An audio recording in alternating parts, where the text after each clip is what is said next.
Fast and physical, that's part of the game plan any Friday night when Geneseo and Sterling take the field. And when they take the field against each other, expect it to be faster and more physical. And then with the urgency of the playoff situation, both these teams will take it to an even higher gear.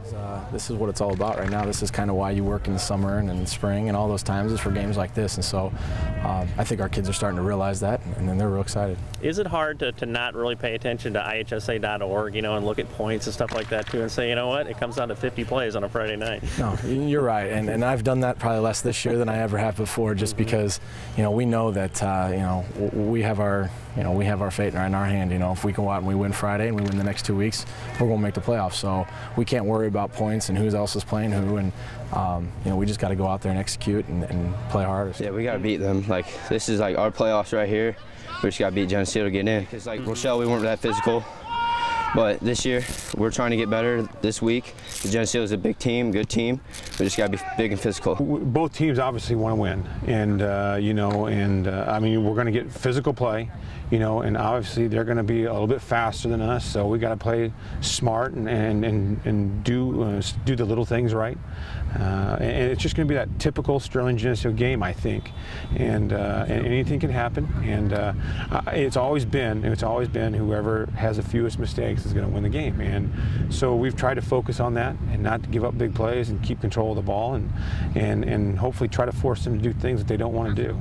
Where is the balance of having fun out there, having a great time, and there's some urgency for wanting to get in the playoffs and building up those points? Is it hard not to look at IHSA.org and say, it's like, no, we just got a game, you know? Well, I can honestly tell you this: I have no idea how many points we have, and I don't know how many points they have.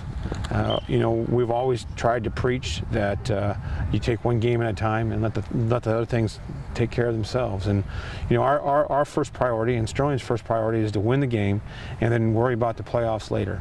And so, you know, we'll see how that folds out. It's always a great pleasure to play Sterling. You know, their biggest conference rivalry. Just got to stick together and go out there and play as hard as we can.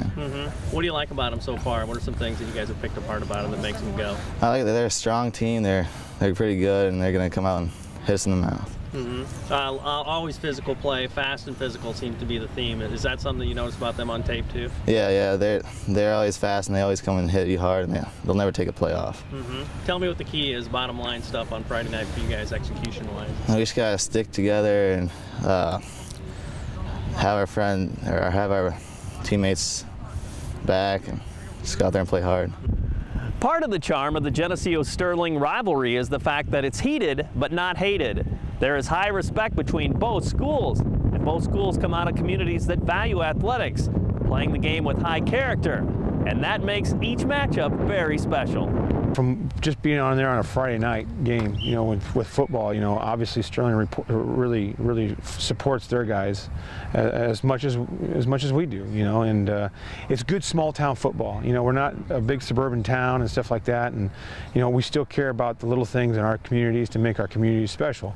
And I think that's both teams have that. I think both towns have that, and I think that's good, because I think some of that stuff is going away in America, and we're getting caught up into big things and not taking care of our own small little communities and supporting our own groups here. And so I think that, you know, we both do a good job of that. You just gotta make sure you play clean, smart, and have fun.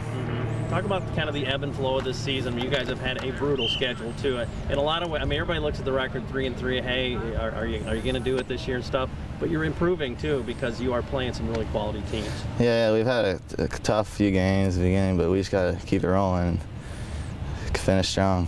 You know, you got to respect a program like that, you know, for what they've done over the past couple of years. It's, you know, it speaks for itself, their record along those lines. But, you know, we tell our kids there's not a lot of kids that get to play in the kind of game you're going to play on Friday night, you know. And I think sometimes kids from Sterling might kind of, you know, because they've grown up seeing that, but you go all around the state and there's not many games like this. And so, you know, with the rivalry aspect and you know, who's involved in the game. So it's a real neat thing, and we're looking forward to it. It's probably going to be a nice crowd. Sounds like it's going to be a little chilly, you know, kind of football weather, so it should be a lot of fun. I think we both respect each other. We know what we're going to do. They know what they're going to do.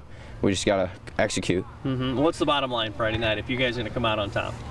Block hard and be physical, and everything will take care of itself. Make big plays, do the little things right.